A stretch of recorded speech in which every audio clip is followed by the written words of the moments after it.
Student, exercise 9.1 का question number 10 class 10 CBSE board से question belong करता है। इस तरह के बहुत सारे क्वेश्चंस एग्जाम में आते हैं। इस तरह से मतलब ये है कि यहाँ पे डिग्री कुछ हो सकती है, यहाँ पर हाइट कुछ भी हो सकता है, इनके बीच की डिस्टेंस कुछ भी हो सकती है, लेकिन करने का तरीका यही होगा। आइए क्वेश्चन को देखते हैं। यहाँ पर क्वेश्चन है two poles of equal height A B is equal to C D. लिखते चलते हैं, A B is equal to C D. दोनों पोल हैं, ठीक है ना।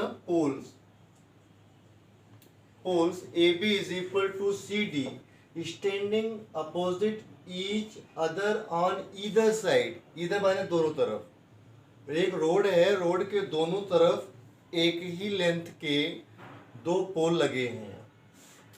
विच इज 80 मीटर वाइड, और ये जो रोड है वो ये 80 मीटर वाइड है। यह 80 मीटर वाइड है, तो आप यहाँ पर B D is equal to 80 metre down कर दीजिए। From a point between them on the road the angle of elevation of the top of the pole are 60 degree. एक पॉइंट से जब हम एक तरफ देख रहे हैं तो वहां पर एंगल ऑफ एलिवेशन, जिसे उन्नयन कोण कहते हैं, वो 60 डिग्री का हो रहा है। और उसी जगह से दूसरे वाले पोल को देख रहे हैं तो जो एंगल ऑफ एलिवेशन बन रहा है आई से पॉइंट के टॉप तक, वो 30 डिग्री का बन रहा है, ठीक है ना। तो यहाँ पर आप लिख सकते हो कि angle B O A is equal to 60 degree and angle D O C is equal to 30 degree. ये सारी इंफॉर्मेशन आपने जो गिवन था आपने लिख लिया। आपको ये पता करना है कि इस दोनों पोल की लेंथ कितनी है, जिसकी हाइट कितनी है, and the distance of the point from the pole. इससे यहाँ तक की डिस्टेंस और इससे यहाँ तक की डिस्टेंस कितनी होगी। आइए क्वेश्चन को करते हैं। यहाँ पर आप लिखेंगे, क्या लिखना होगा सबसे पहले आप यहाँ लिखें कि O B plus O D. भाई ये जो लेंथ है ये 80 है, तो 80 लिखने के लिए आपने यहाँ पे लिखना है O B plus O D is equal to कितना, 80 metre. This is known as the B D. इस बी डी यहाँ पे लिख दो, B D is equal to O B plus O D is equal to कितना हो गया, 80 metre हो गया, ठीक है ना। अब एक ट्रायंगल में आ जाओ, किसी भी ट्रायंगल में आप ओ बी ए ले लो, आप ओ डी ए ले लो, कहीं से आप ले लो। आप यहाँ पर ट्रायंगल पर चले जाओ। आप कहाँ जाएंगे, ट्रायंगल ओ, ठीक है, ओ डी सी ले लो। तो आप लिख दो इन राइट ट्रायंगल, क्योंकि राइट ट्रायंगल यहाँ पे 90 डिग्री होगा ना, तो in right triangle O D C, in right triangle O D C में आपके पास tan 30 degree is equal to C D upon O D हो जाएगा। भाई हमने tan ही क्यों रखा, हमने sin क्यों नहीं रखा, हमने cos क्यों नहीं रखा, क्योंकि हमने इसके और इसके बीच का रिलेशन बनाना है, तो tan से आएगा, परपेंडिकुलर अपान बेस। तो tan 30 degree equal to C D upon कितना हो गया, ओ डी। अब आप जानते हो कि tan 30 डिग्री की वैल्यू 1/√3 होती है। लर्न करना है, और लर्न करने के तरीके बहुत बार बता चुके हैं यहाँ पर, इसलिए आपने यहाँ पे लिख दिया सी डी अपान ओ डी, ठीक है ना। अब क्या करिए सर, भाई ओ डी की मल्टीप्लाई कर दीजिए, ओ डी हो गया, और ये √3 सी डी हो जाएगा। क्रॉस मल्टीप्लाई चाहो तो यहाँ लिख दो बाई क्रॉस मल्टीप्लाइंग, ये आपने लिख दिया अपने नॉलेज के लिए। O D is equal to, O D की 1 से हुई ओ डी, और सी डी √3, तो √3 सी डी लिख दिया आपने। फिर क्या करिएगा सर, इसको आप इक्वेशन क्या बना लें, इसको आप equation C D, O D is equal to, यहाँ पर आपने बना लिया equation C D, O D upon यहाँ पर सी डी √3, तो यहाँ पर आप लिख दो CD, ये CD रखो और OD में अपान 3 कर दो और इक्वेशन नंबर 1 क्रिएट कर लो, ये हो जाएगा। ठीक, नीचे जगह कम है, आप यहाँ पर करें इसको। फिर आपके पास दूसरा ट्रायंगल आता और वो ट्रायंगल आता है ABO। तब आप यहाँ लिखें इन राइट ट्रायंगल ABO। ठीक, फिर same tan 60 degree, tan 60 degree is equal to कितना हो जाएगा, परपेंडिकुलर आपके पास AB बनेगा, AB अपान BO बनेगा, AB अपान BO बनेगा। ठीक है भैया, अब क्या करिएगा, AB upon BO, tan 60 degree की वैल्यू कितनी होती है, √3, और AB is equal to CD, AB is equal to, यहाँ पर पहले लिख दिया आपने AB, अब यहाँ पर आप लिख दो AB अपान, ये 80 है पूरी लेंथ, 80 से OD को माइनस कर लो। भाई ये लेंथ हमें चाहिए, तो यह पूरी 80 है, 80 से OD को निकाल देंगे तो BO बच जाएगा हमारे पास, यहाँ पर BO हो गया, तो BO की जगह पर 80 OD हो जाएगा। ठीक, अब आप क्रॉस मल्टीप्लाई कर दो भाई, √3 80 माइनस OD, इसकी से कराना, यहाँ पर तो 1 होगा, और इज इक्वल टू कितना हो गया, AB हो गया। भाई AB किसकी लेंथ के बराबर है, CD की लेंथ के बराबर है। ठीक है ना, अब आप लिखो यहाँ पर that AB is equal to CD, और ये आपको क्या है, गिवन है।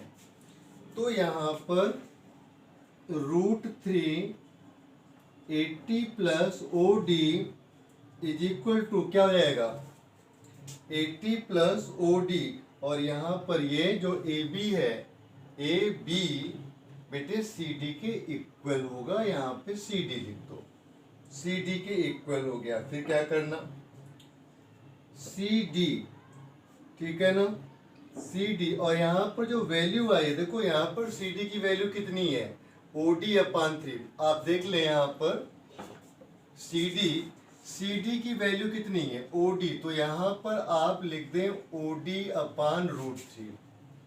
ठीक है, अब आप क्या करिए भाई, यहाँ पर भी 1 ही तो माना जाएगा, तो यहाँ पर आपने लिख दिया OD, यहाँ पर ये √3 की इससे होगी तो 3 हो गया, तो 80 प्लस क्या हो जाएगा, OD हो जाएगा ना, √3 की √3 से 3, 80 प्लस OD, अब यहाँ पर ये हो जाएगा 240 plus 3 OD is equal to कितना हो गया, OD is equal to OD हो गया। फिर क्या करिएगा भाई, ये प्लस का है, ये यहाँ से यहाँ जाए तो OD कितना हो जाएगा, 3 OD, यहाँ पर आप लिखोगे 3 OD, यहाँ पर √3 से हो गया 240, और भाई यहाँ पर भी तो जाएगा ना, यहाँ पर 240 प्लस 3 OD, ठीक, 3 OD इज इक्वल टू कितना हो गया, OD।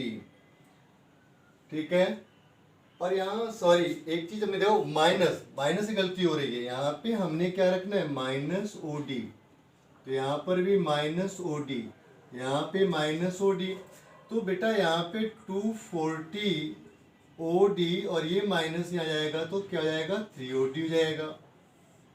ठीक है, 3 OD plus OD is equal to 4 OD is equal to 240, then OD is equal to 240, ठीक है, 240 माइनस अपान 40, 0, ठीक है, कितना जाएगा, यहाँ पे 40, सॉरी यहाँ पे गलत हो रहा है थोड़ा सा, यहाँ पर 3 OD है ना, 3 OD 4, ये थोड़ा लिखने में ऐसा लग रहा है कि जैसे 40 हो जा रहा है, 4 OD is equal to 240, then you will write here OD is equal to 240 upon 4 is equal to 60, आपको OD 60 हो गया, OD 60, तो BO जानने के लिए क्या करोगे? BO जानने के लिए 80 से 60 को माइनस कर दो, तो BO की वैल्यू कितनी हो जाएगी? 20 हो जाएगी। BO की वैल्यू कितनी हो गई? 20। अब क्या करिएगा, आपको ये पता लग गया कि BO कितनी है, आपको ये पता लग गया कि OD कितनी है। अब आप किसी भी एक फिगर से निकाल सकते हो, किसी भी एक फिगर से आप इसको निकाल सकते हो। तो यहाँ पर प्लेस कम है, आइए यहाँ लिखते हैं, यहाँ पर लिख दो in triangle ABO। In triangle AB आपको कैलकुलेट करना है। AB is equal to CD, ये आपको कैलकुलेट करना है।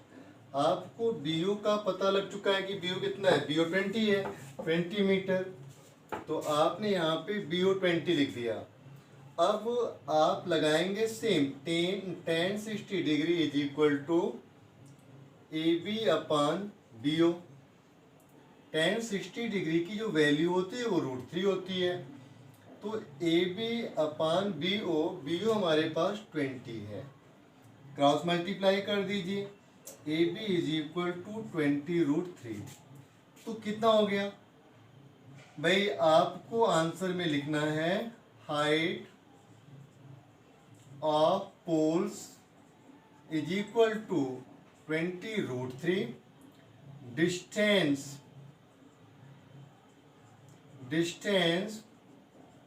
Between BO is equal to कितना? 20 मीटर, ठीक है ना, और OD is equal to 60 metre.